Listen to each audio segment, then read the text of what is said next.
Liza Brooks parked her old blue sedan near St. Saviour's Church on a cloudy September day. Rain drummed on the roof of the car, as if emphasizing the gravity of what she was about to do. 15 years is a long time to live with such a secret. 15 years of waking up at night from the same nightmare in which a dark silhouette leaped over the hood of her car. The church was almost empty. A few elderly parishioners were praying in the far corner, and Pastor Peter Coleman was preparing for the evening service. When he saw Lisa, he nodded in greeting. Pastor Peter was a respected man in Castleton, a wise mentor in his 60s whom people turned to for advice and comfort. "Pastor Peter," Liza said quietly, nervously fingering the strap of her bag, "I need to confess." The wrinkles on the pastor's face deepened when he noticed how much the woman's hands were shaking. "Of course, my child," he replied, pointing to the confessional in the side aisle of the church. "God is always ready to listen and forgive." They entered the cramped space divided by a carved wooden partition. Liza knelt down, closed her eyes, and took a deep breath. "Bless me, Father, for I have sinned," she began in a trembling voice. "The Lord is in your heart, child," replied the pastor. "What weighs on your soul?" Liza paused, gathering her thoughts. The words she had kept inside for so many years were ready to burst out. 15 years ago, she began, her voice growing stronger. "I did a terrible thing. I killed a man. I killed him." There was silence, broken only by the sound of raindrops drumming on the stained glass windows of the church. "Go on," said the pastor quietly. "It was on the night of June 23rd, continued Liza. "I was coming home from a party. I had drunk too much. I shouldn't have been driving, but I was young and stupid." She paused, trying to hold back the tears. "I panicked, Pastor. I didn't stop. I just drove away. The next day, the news said they found him too late. He died there, alone, in the rain." Footsteps echoed in the church hallway.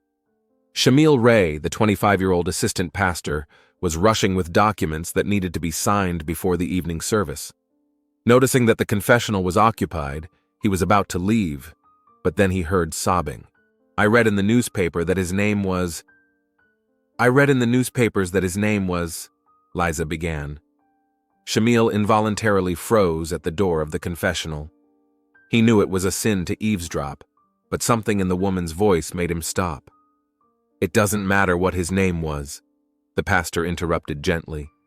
"What matters is that you're ready to confess." "I can't live with this anymore," Liza continued. "It was on the old road by Miller Lake, on June 23rd, 15 years ago. He was about 18, a dark-haired guy in a red jacket. I remember that red jacket. You could see it even in the dark."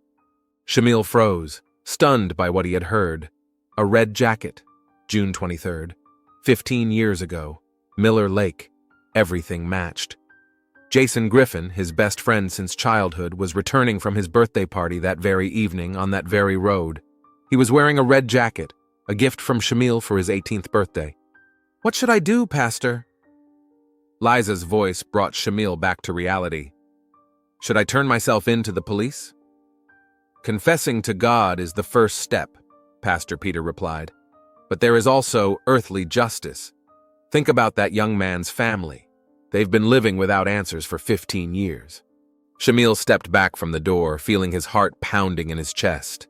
Jason, his best friend, a cheerful, talented guy who dreamed of becoming a musician. His life was cut short at 18, and for all these years, no one knew who was to blame, except the culprit herself. Malcolm, Jason's younger brother, had lived with this pain for 15 years. 15 years of wondering who had taken his brother's life and gone unpunished.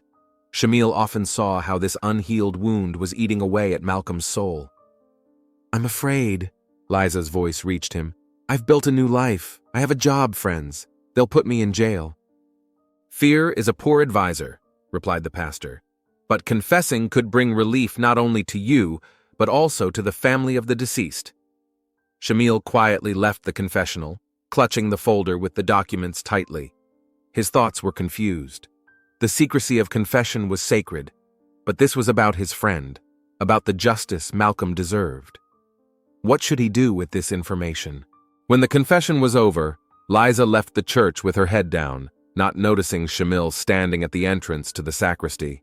She got into her blue sedan and sat motionless for a long time before starting the engine and driving away. "Shamil, do you have the documents for me?" Pastor Peter's voice brought the young man out of his stupor. "Yes, Pastor." Shamil handed him the folder, trying to keep his hands from shaking. "I need your signature for the church council." Pastor Peter looked tired. Difficult confessions always took a lot out of him. "Is something wrong?"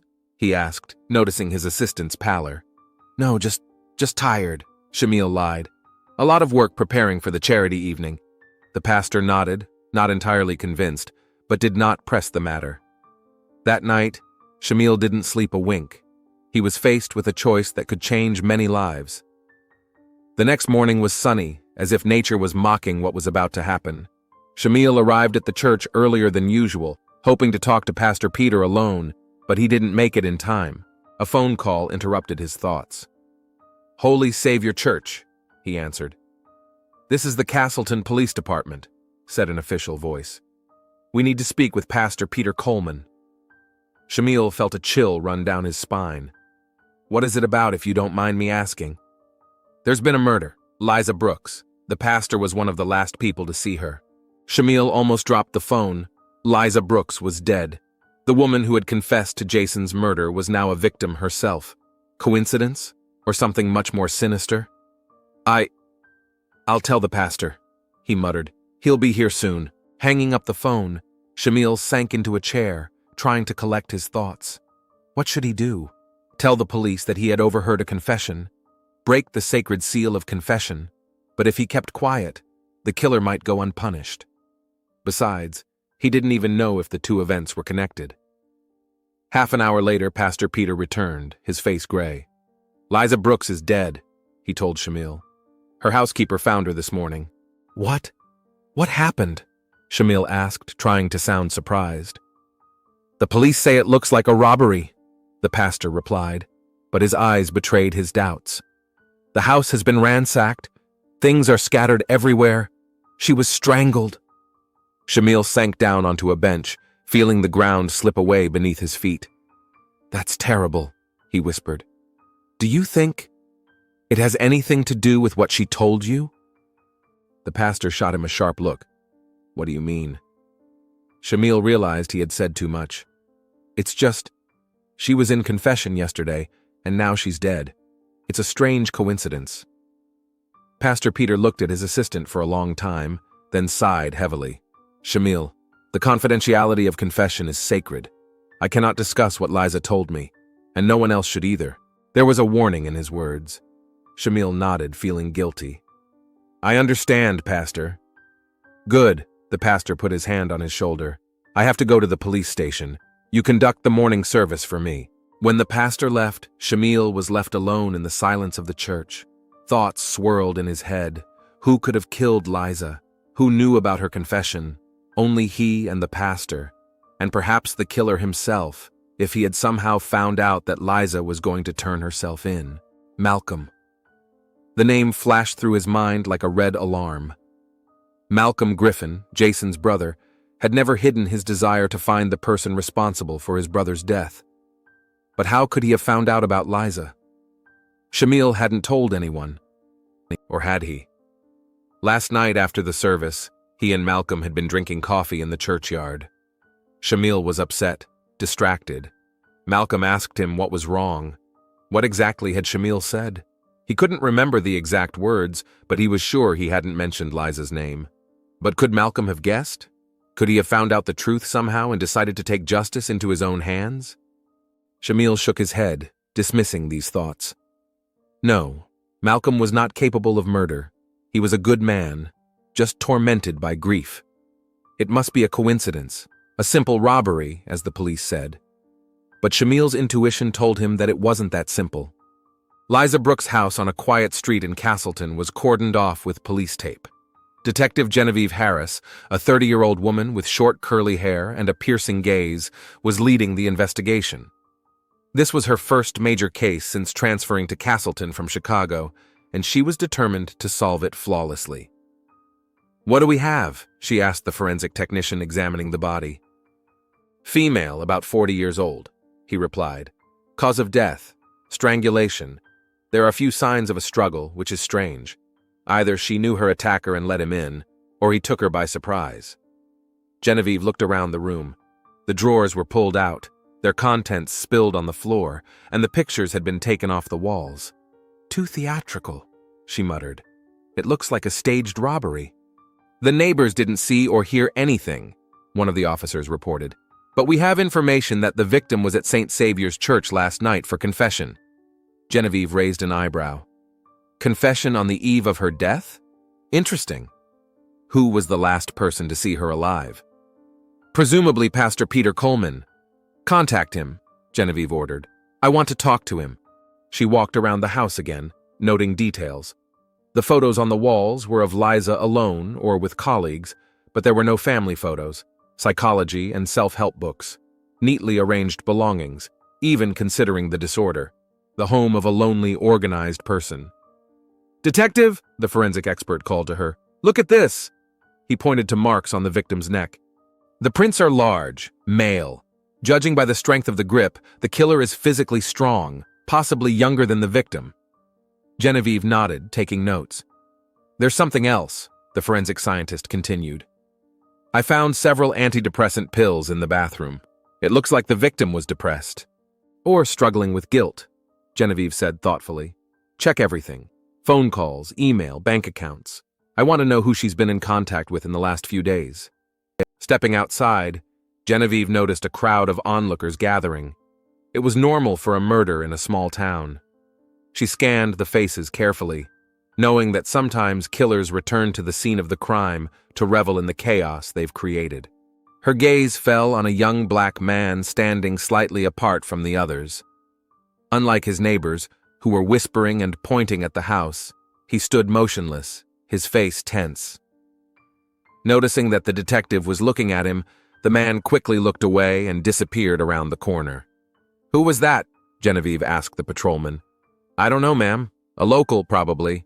Genevieve made a mental note to check all of the victim's acquaintances. In small towns like Castleton, everyone has a story, and they often intertwine in the most unexpected ways. One of the officers approached her with a tablet. Check all the cameras within a 5-block radius, Genevieve ordered, and interview all the neighbors again. Someone must have seen something. She looked around the crime scene again. An inner voice told her that this was no ordinary robbery. There were too many coincidences. A confession before death, a staged mess, no signs of a break-in. What did you say in confession, Liza Brooks? And who decided that this secret had to die with you? The Castleton police station was a 2-story brick building in the center of town. Detective Genevieve Harris sat in her office studying the information on the Liza Brooks case. Pastor Peter Coleman was due to arrive any minute. Come in, she said in response to the knock on the door. Pastor Peter entered the office with a look of deep concern on his face. His tall figure seemed hunched over, as if weighed down by an invisible burden. Pastor Coleman, Genevieve stood up to shake his hand. Thank you for coming. Please have a seat. The pastor sat down across from her, his hands resting calmly on his knees, but his eyes betrayed his tension. You were one of the last people to see Lisa Brooks alive. Tell me about your meeting. Pastor Peter grimaced slightly, searching for the right words. Lisa came to the church yesterday around 5 o'clock. She wanted to confess. Did she often come to confession? No, the pastor shook his head. As far as I can remember, it was the first time in all my years of ministry in Castleton. And what made her come yesterday? Pastor Peter clasped his hands together. Detective, you must understand that the content of a confession is a secret I cannot reveal. It is a sacred duty, and I cannot violate it, even in such a serious matter. Genevieve nodded, expecting this response. I understand and respect your position, Pastor, but Liza is dead, and her killer is at large. Any information could help us find him. I am fully aware of the seriousness of the situation, replied the pastor, but the secrecy of the confessional is inviolable. It is not my personal desire, but a sacred principle. Genevieve watched the pastor closely. Despite the firmness of his words, she could see the inner conflict in his eyes. All right, she said after a pause. Let's approach this from a different angle. Did you notice anything unusual about Liza's behavior? Did she seem frightened? Distraught? The pastor thought for a moment. She was burdened, he replied, choosing his words carefully. Like someone who has been carrying a heavy burden for a long time. A burden of guilt? You could say that. Genevieve made a note in her notebook. Did she mention anyone by name? Anyone who might wish her harm? No, the pastor replied too quickly. Not outside of confession, anyway. The phrase, outside of confession, caught Genevieve's attention. So names had been mentioned during confession after all. Pastor Coleman, Genevieve leaned forward. I understand your commitment to church rules, but we're talking about murder here. If you know anything that could help us find the culprit. I've already told you everything I can, the pastor replied firmly, but his fingers clenched nervously. If I could say more, believe me, I would. Genevieve decided to change tactics. What do you know about Liza's past? Very little, the pastor replied. She moved to Castleton about 14 years ago. She worked as an accountant for a local company. She lived quietly and kept to herself. Friends? Family? As far as I know, she had no close friends in town. She never mentioned her family. Strange, don't you think? A middle-aged woman with no apparent social ties suddenly comes to confession, and the next day she's found dead. Pastor Peter looked increasingly uncomfortable. Life is full of strange coincidences, Detective. I don't believe in coincidences, Genevieve snapped, especially when it comes to murder. She opened the folder with the photos. Look at these pictures from the crime scene. What do you see? The pastor glanced at them and turned away, pale. A staged scene, he said quietly. Exactly, Genevieve nodded. Someone wanted it to look like a robbery, but they went too far. It's too theatrical. This was a murder with a motive, Pastor, and I think that motive has something to do with what Liza told you in confession. Pastor Peter looked as if the weight of the world had been lifted from his shoulders. I can't break the confidentiality of confession, he repeated, but I can advise you to take a closer look at Liza's past, especially the period 15 years ago. This clue was valuable, and Genevieve immediately seized upon it. What happened 15 years ago? I don't know the details, replied the pastor.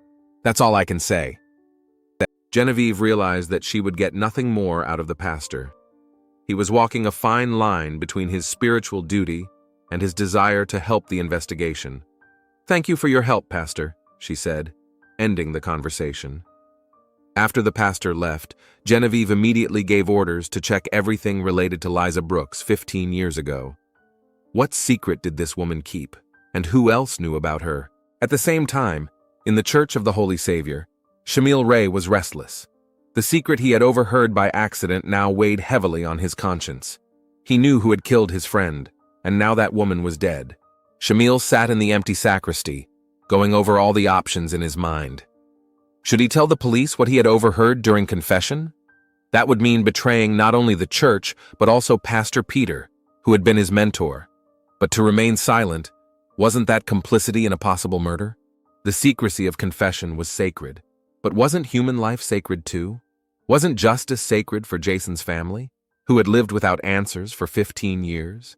Shamil remembered Malcolm, Jason's younger brother, who was only 15 when his older brother died.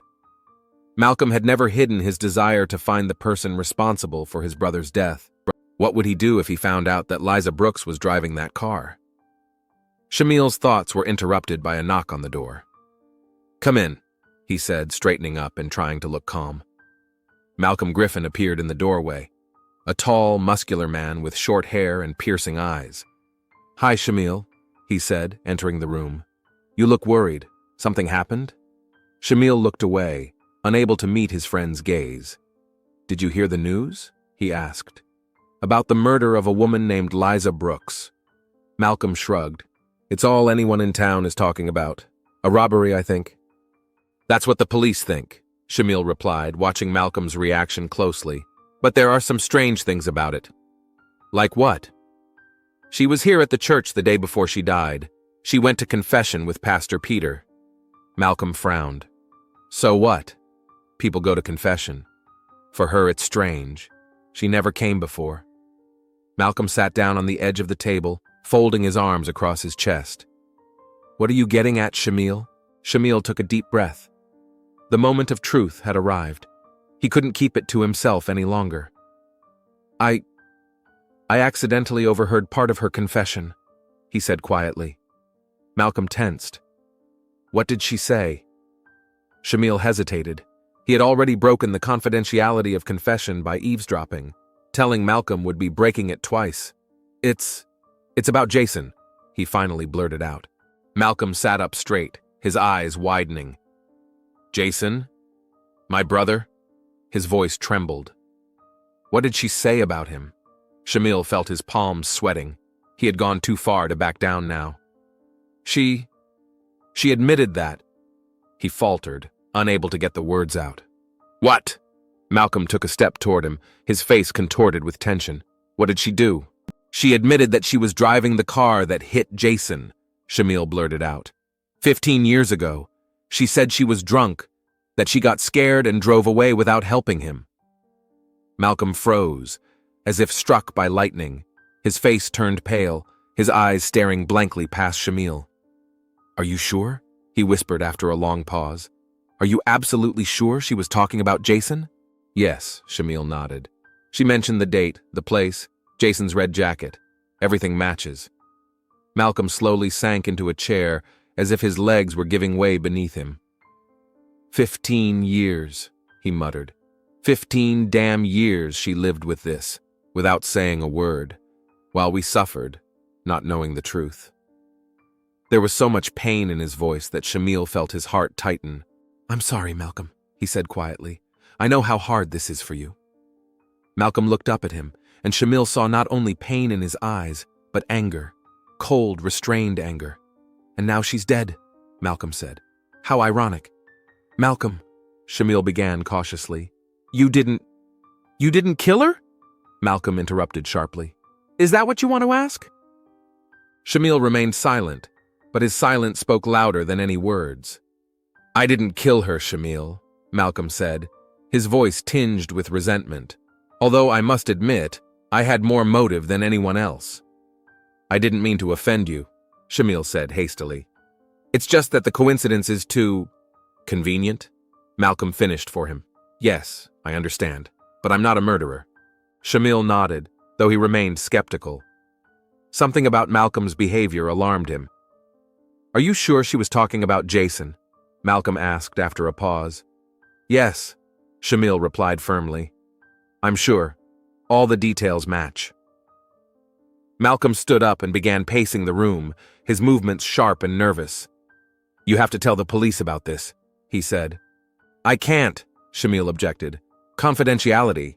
To hell with confidentiality, Malcolm exclaimed, slamming his fist on the table. This is about my brother. It's about justice for him. I understand how you feel, Shamil said gently, but I've already broken my duty by overhearing the confession and telling you. I can't go any further. Malcolm looked at him with a long, heavy gaze. Then I'll tell the police myself, he said resolutely.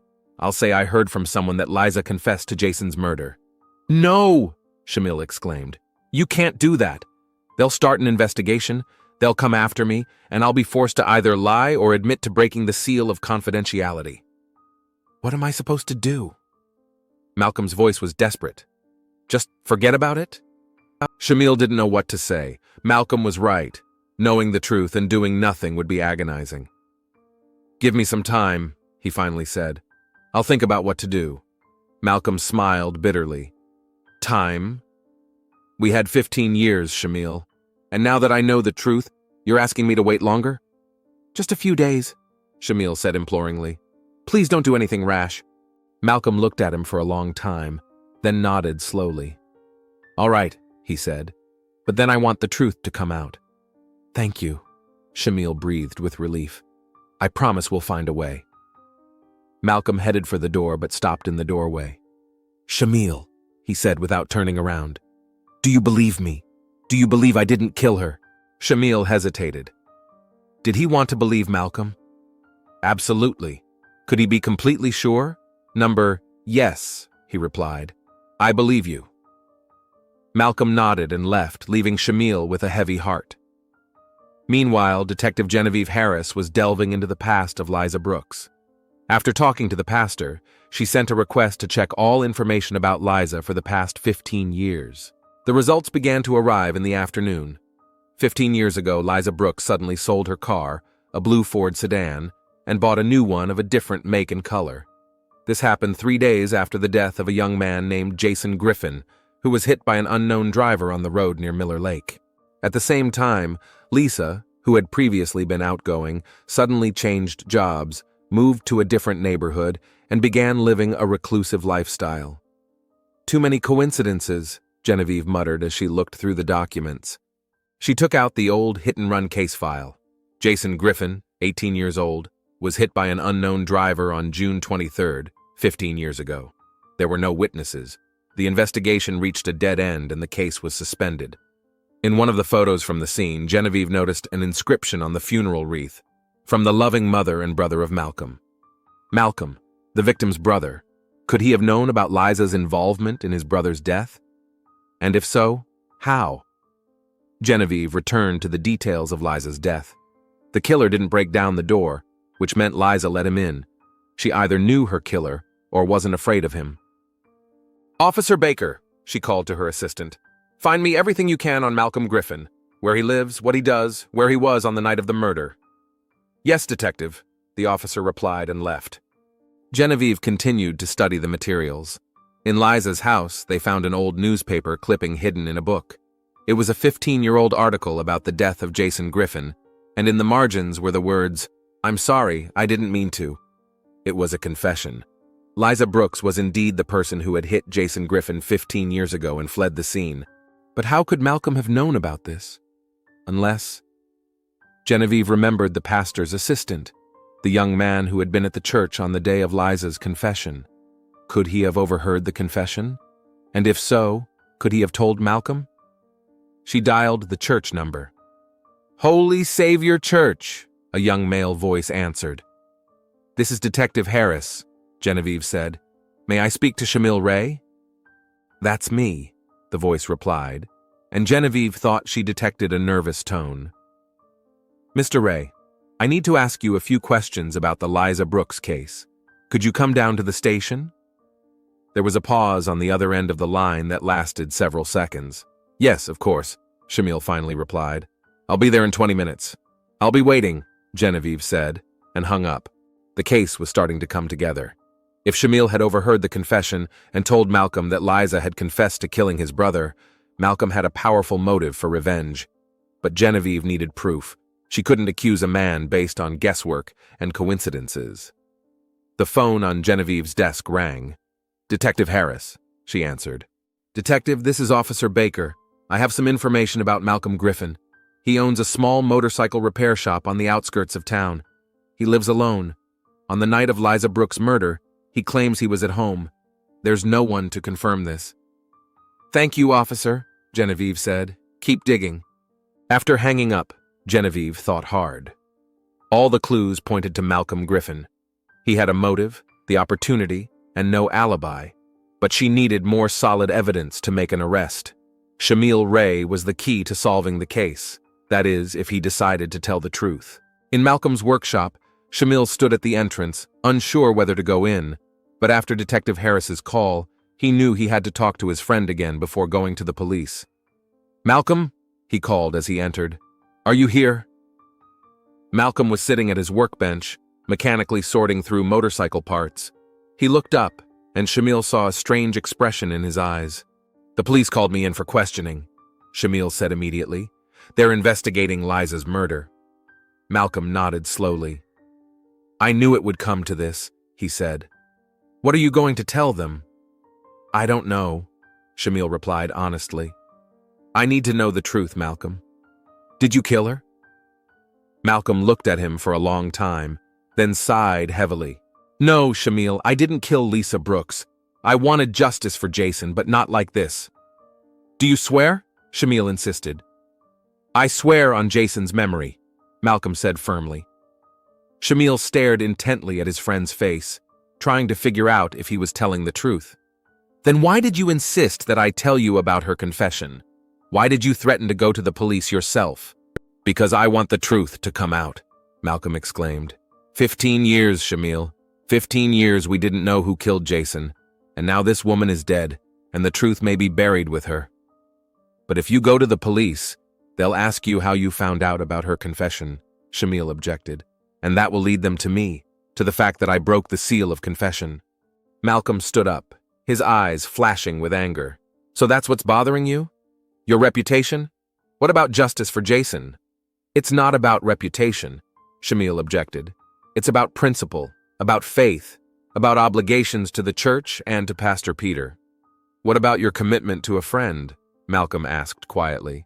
To Jason? Shamil didn't know what to say. Malcolm was right. He owed Jason, his friend, at least that much, to restore justice, even if it meant jeopardizing his position in the church. I'll go to the police, Shamil finally said, and I'll tell them what I overheard in Liza's confession, that she confessed to killing Jason. But I won't tell them that I told you about it. Malcolm looked at him in surprise. Why? Because I believe you, Shamil replied. I believe you didn't kill her, and I don't want you to become the prime suspect just because you had a motive. Malcolm nodded slowly. Thank you, he said quietly. That means a lot to me. But if I find out you lied to me, Shamil added, looking him straight in the eye, I won't keep quiet. Do you understand? I understand, Malcolm replied, but I have nothing to hide. I didn't kill Lisa Brooks. They looked at each other for a long minute. Then Shamil nodded. I have to go. Detective Harris is waiting for me. Shamil, Malcolm called after him as he reached the door. Thank you for telling me the truth. About Jason. About Lisa. I've been waiting 15 years for this. Shamil just nodded and left, feeling the weight of his decision pressing down on his shoulders. He was going to the police to reveal a breach of the sacred secret of confession. But sometimes justice demands sacrifices. Genevieve Harris was sitting at her desk in her office when the phone rang. The clock on the wall showed 8 in the morning, the start of a new day of investigation. Detective Harris, she answered. Detective, this is Officer Parker. We found a witness in the Liza Brooks case, an elderly woman who lives across the street. She says she saw a man leaving the victim's house around 11:30 or 12 on the night of the murder. Genevieve sat up straight. Can she describe him? Yes, but the description is vague. Tall, dark-skinned, athletic build. She only saw him briefly when she looked out the window after hearing a door slam. I'm on my way. Send me the address. 20 minutes later, Genevieve stood at the door of a small, neat house where Eleanor Jackson lived, a 70-year-old widow whose windows looked directly onto the Brooks house. Mrs. Jackson, Genevieve began when they were settled in the living room. Tell me more about what you saw on the night of the murder. The elderly woman adjusted her glasses and sat up straight in her chair. I usually go to bed early, but that night I couldn't sleep because of my arthritis. I sat by the window drinking herbal tea. Around 11:30, I heard a door slam at Liza's house. I looked out and saw a man walking quickly away from her house. Had you seen him before? I'm not sure. It was dark. I could only see his silhouette. But he looked familiar. Maybe someone from around here. Can you describe him? Tall with good posture, broad shoulders, he moved confidently, quickly, like a man used to physical labor. Genevieve made notes in her notebook. Did you notice anything else? Maybe a car? No, there was no car. But I did notice something strange. He wiped his hands on some kind of cloth. Then he crumpled it up and put it in his pocket. That was an important detail. Perhaps the killer was getting rid of blood or fingerprints. Would you be able to identify him if you saw him again? Mrs. Jackson frowned. I'm not sure, but... She hesitated.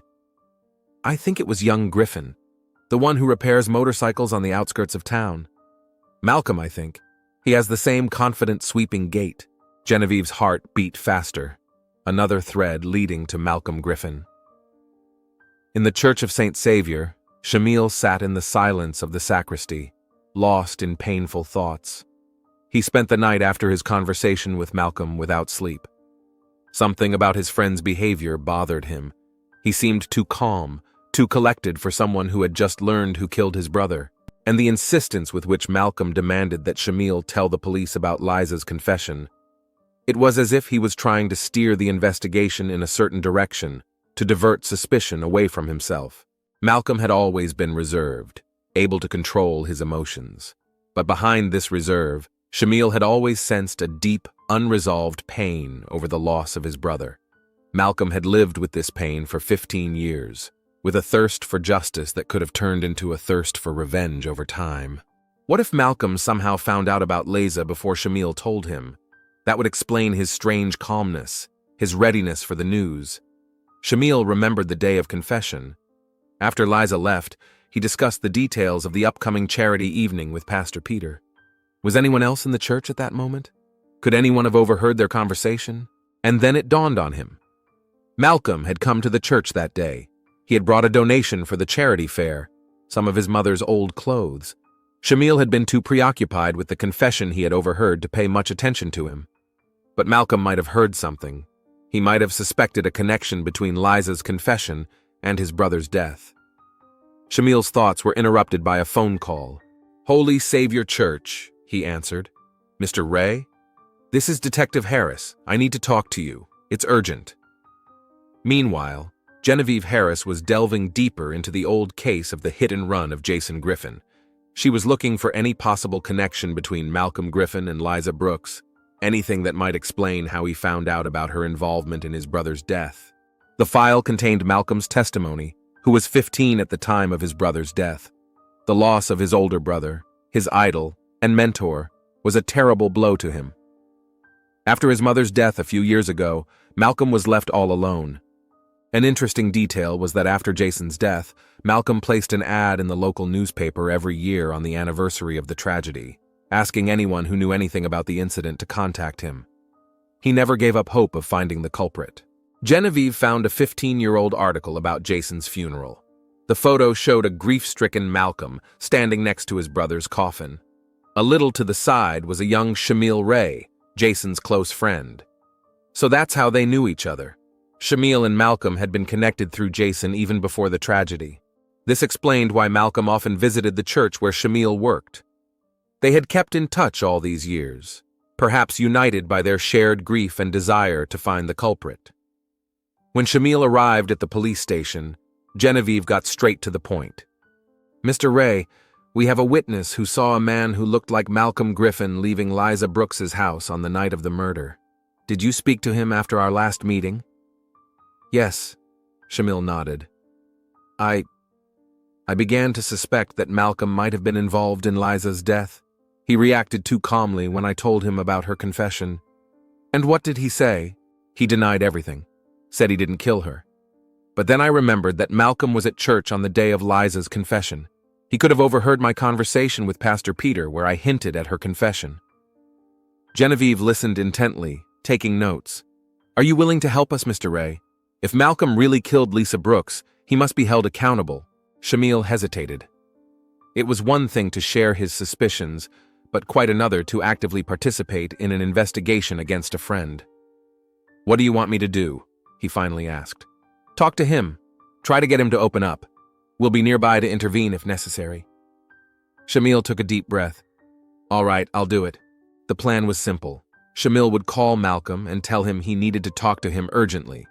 They would meet at Malcolm's workshop, where Shamil would try to get him to open up. The police would be on standby to intervene if necessary. "Are you ready?" Genevieve asked as they sat in the police car outside Malcolm's workshop. Shamil nodded, even though his heart was pounding like crazy. "He's there," he said, pointing to the light in the workshop window. "I'll go alone. It'll seem more natural." Genevieve handed him a miniature microphone. "Pin this under your collar. We'll hear everything that happens."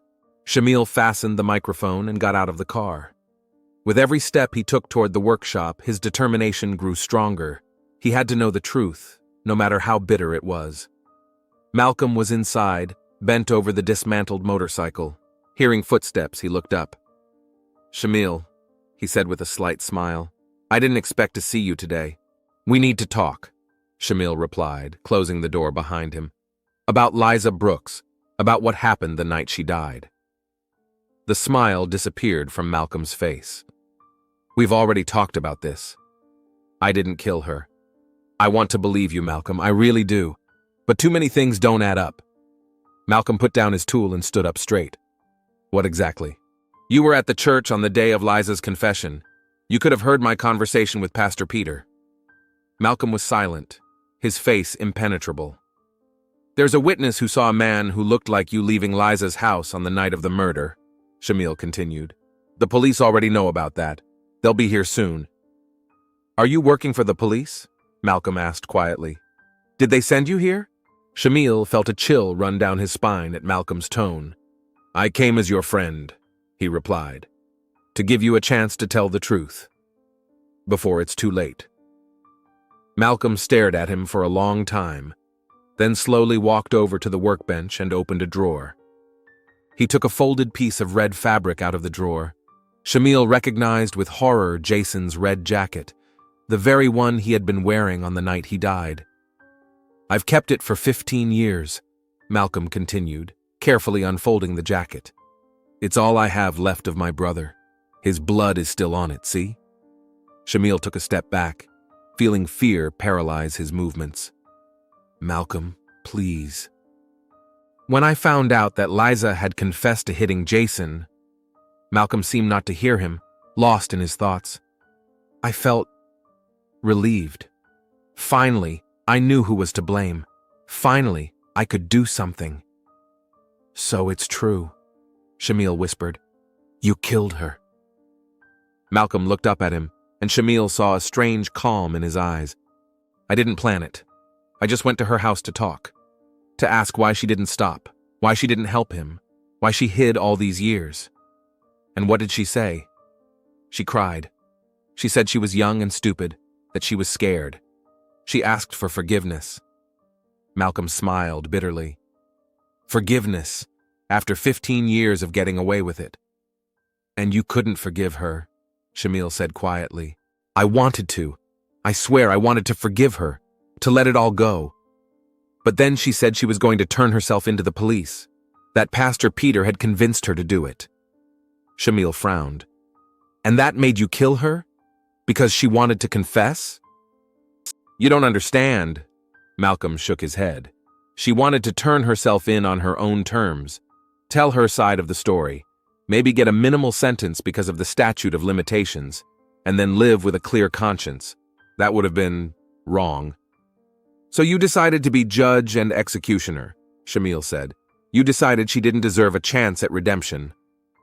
Did Jason get a chance? Malcolm asked sharply. Did he have a choice? The workshop door suddenly swung open. Detective Harris stood in the doorway, gun in hand. Malcolm Griffin, you're under arrest for the murder of Liza Brooks, she announced. Put your hands where I can see them.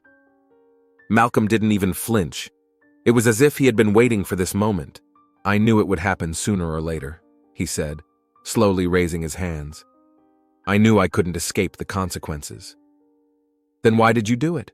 Shamil asked, looking at his friend with pain and incomprehension. Why didn't you let justice take its course? Malcolm looked him straight in the eye. Because sometimes justice and fairness aren't the same thing, Shamil. The system could have given her a second chance. But would that have been fair to Jason? To everyone who loved him? Genevieve approached Malcolm and handcuffed him. Malcolm Griffin, you have the right to remain silent. Anything you say can and will be used against you in court. While the detective was reading him his rights, Malcolm kept his eyes on Shamil. I'm sorry I got you involved in this, he said quietly. You're a good friend, better than I deserve. Shamil couldn't find the words to respond. He just stood there watching the police officers lead Malcolm away, feeling a part of his heart go with his friend. A few days later, Shamil was sitting in an empty church when Pastor Peter sat down next to him. Is it hard? The pastor asked. Yes, Shamil replied honestly. I betrayed a friend. I broke the confidentiality of confession. Everything I believed in. You made a difficult choice in a difficult situation, Pastor Peter said gently. Sometimes there is no right decision, only a choice between different kinds of wrong. What do you think would have happened if Liza had turned herself into the police? Shamil asked. If Malcolm hadn't killed her? The pastor thought for a moment. Perhaps she would have been punished for her crime. Perhaps Malcolm would have found it in himself to forgive her, or at least to let go of his pain. Now we'll never know. Malcolm said that justice and fairness aren't always the same thing, Shamil said quietly. What do you think about that? He's right in some ways, Pastor Peter replied. The law is imperfect, just like the people who made it. But when we take justice into our own hands, when we decide who deserves to live and who deserves to die, we cross a line that we should never cross. What about the secrecy of confession? Asked Shamil. I broke it when I told Malcolm about Liza's confession. If I had kept quiet, she might still be alive. And if she had turned herself into the police as I advised her to do, Malcolm would have found out the truth anyway, the pastor remarked. We can't know how the story would have unfolded if we had made a different choice.